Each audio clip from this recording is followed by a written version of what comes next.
Is virtual reality now photorealistic? I'm going to show you in this video, because not only have I been in this Ferrari GT racing car in real life, I'm also using a top-of-the-range Pimax crystal with a 4090 NVIDIA RTX GPU. This is all top-of-the-range stuff. So this is it. How photorealistic has VR got? It doesn't get any better than this, actually. And I have to say, well, this might surprise you a little bit in terms of stuff I'm going to go through here.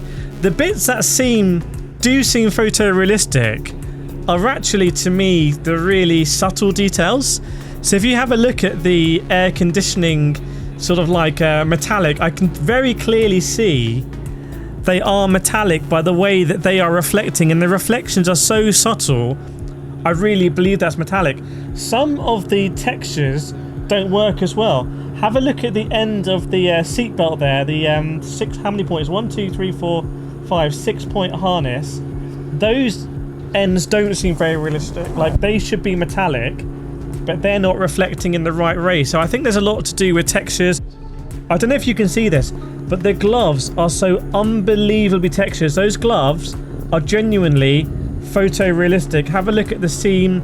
Have a look just around here on the glove. Can you see?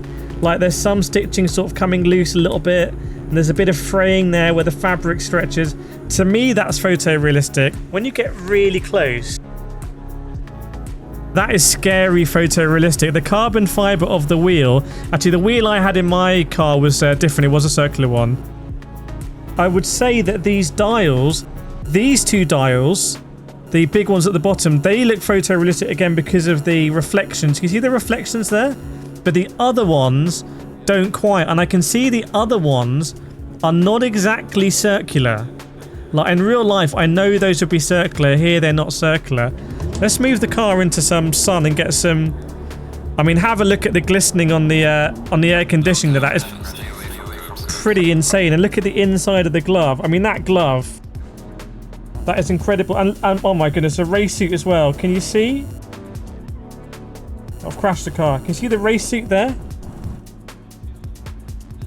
That is absolutely insane detail on the race suit. What about the harness? I have to say, the harness is very good as well. I wouldn't be able to tell. You can see the paint on the rear, on the wing mirror there. I mean, the paint is super realistic. The image in there isn't. The image makes me like, oh, you're in VR. But the way the paint is reflecting in real time is absolutely insane. As we're going to try, where is the sun? Maybe let's get this car turned around. And we get a bit of brightness now going over the dashboard, which again has a sort of suede texture to it. Oh my goodness me. I want to show you this end of this concrete. Look at the end of that concrete there. I don't know if it's going to appear as realistic in real life. There is a bit of popping in that, or the shadowing that goes in that crevice is not super realistic, but the actual detailing on the concrete barrier is very, very, very detailed. As we're going the wrong way, we might get reset here, I don't know. Oh, look at the reflection on the Saybolt. Can you see that? Look at the reflection in the Saybolt. That is absolutely insane.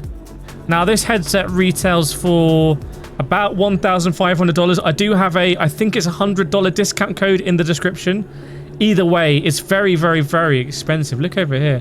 What about our guy here? Nah, he ain't photorealistic. But it is really odd when you come across people in VR that look sort of, they look the right shape and size as a real person. It's very off-putting. Maybe we can find the see some fans over here. Yes, I'm gonna crack on, mate. It says, oh my goodness, look how many people. It actually feels, you get a sense of slight intimidation there. There's like so many people watching, but they're not real people, but they feel like real people. Let's go up to the box here and the steward. Yeah, there's some assets there that look quite gamey. And what I was going to say is very, very, very expensive. So is it worth it? Well, I think if you're someone that likes going places and you like traveling and you like experiencing new sensations. I think ironically, almost broke my thumb there.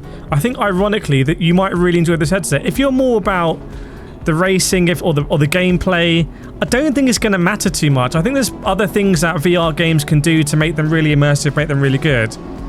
But I have to say, the graphics here, I don't feel like I need any bump in resolution. Obviously, over time that's going to come. I believe this is a 4K headset. I think there's going to be 8K headsets. There'll be 16K and all sorts, 24K in the future, no doubt. But I feel like right now, the thing I'm missing is not resolution. This is like, it's very good on resolution. This thing in the window doesn't feel realistic at all. That hasn't translated onto VR. See, they've got this sliding thing. I mean, I think the texture this doesn't work at all. What about the side of the road surface? Yeah, there's a little bit of sort of like graphical effect when it pops in. I have been to Laguna Seca in real life, by the way, and this is what it looks like. It does look like this. It's a cool place to go. Let's try and go up to some people here. And there's a cherry picker. Let's see what's going to go on. I mean, look at the track detail they've got on the inside. Pirelli have come up. These people are thinking, what the hell is this guy doing? So they haven't animated this lot. Fortunately, can't really see them. What about the tyres? How much detail in the tyres? Wow.